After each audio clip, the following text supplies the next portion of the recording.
নমস্কার, 1 মিনিট নিউজে আপনাদের স্বাগতম। নেপালে ক্রমবর্ধমান সহিংসতা এবং অস্থিতিশীলতার মধ্যে ভারত তার নাগরিকদের নিরাপত্তা নিশ্চিত করতে গুরুত্বপূর্ণ পদক্ষেপ নিয়েছে। জেন জেড এর নেতৃত্বে শুরু হওয়া এই প্রতিবাদ, যা সামাজিক যোগাযোগ মাধ্যমের ওপর নিষেধাজ্ঞা এবং দুর্নীতির বিরুদ্ধে ছিল, এখন সহিংস রূপ নিয়েছে।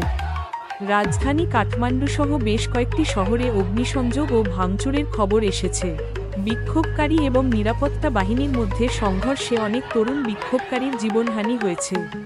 এই গুরুতর পরিস্থিতির বিষয়ে ভারত সরকার দ্রুত ব্যবস্থা নিয়েছে। প্রধানমন্ত্রী নরেন্দ্র মোদী নয়াদিল্লিতে একটি উচ্চ পর্যায়ের নিরাপত্তা কমিটির বৈঠকের সভাপতিত্ব করেন। তিনি নেপালের সহিংসতাকে হৃদয় বিদারক বলে বর্ণনা করেন এবং নেপালের নাগরিকদের শান্তি ও শৃঙ্খলা বজায় রাখার জন্য আবেদন করেন।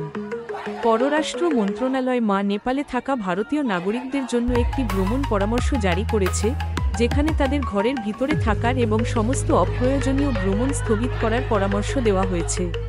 একই সাথে ভারত সেখানে আটকে পড়া তার নাগরিকদের সরিয়ে আনার জন্য একটি বিশাল অভিযান শুরু করেছে। কাঠমান্ডুর ত্রিভুবন আন্তর্জাতিক বিমানবন্দর সাময়িকভাবে বন্ধ হয়ে যাওয়ার পর এয়ার ইন্ডিয়া এবং ইন্ডিগোর মতো বিমান সংস্থাগুলি তীর্থযাত্রী এবং পর্যটক সহ সমস্ত ভারতীয় নাগরিকদের নিরাপদে ফিরিয়ে আনার জন্য বিশেষ ফ্লাইট চালু করেছে।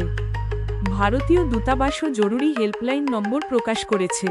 এই অভিযানটি দেখায় যে ভারত তার প্রতিবেশী দেশের স্থিতিশীলতা এবং তার নাগরিকদের সুরক্ষাকে কতটা গুরুত্ব দেয়।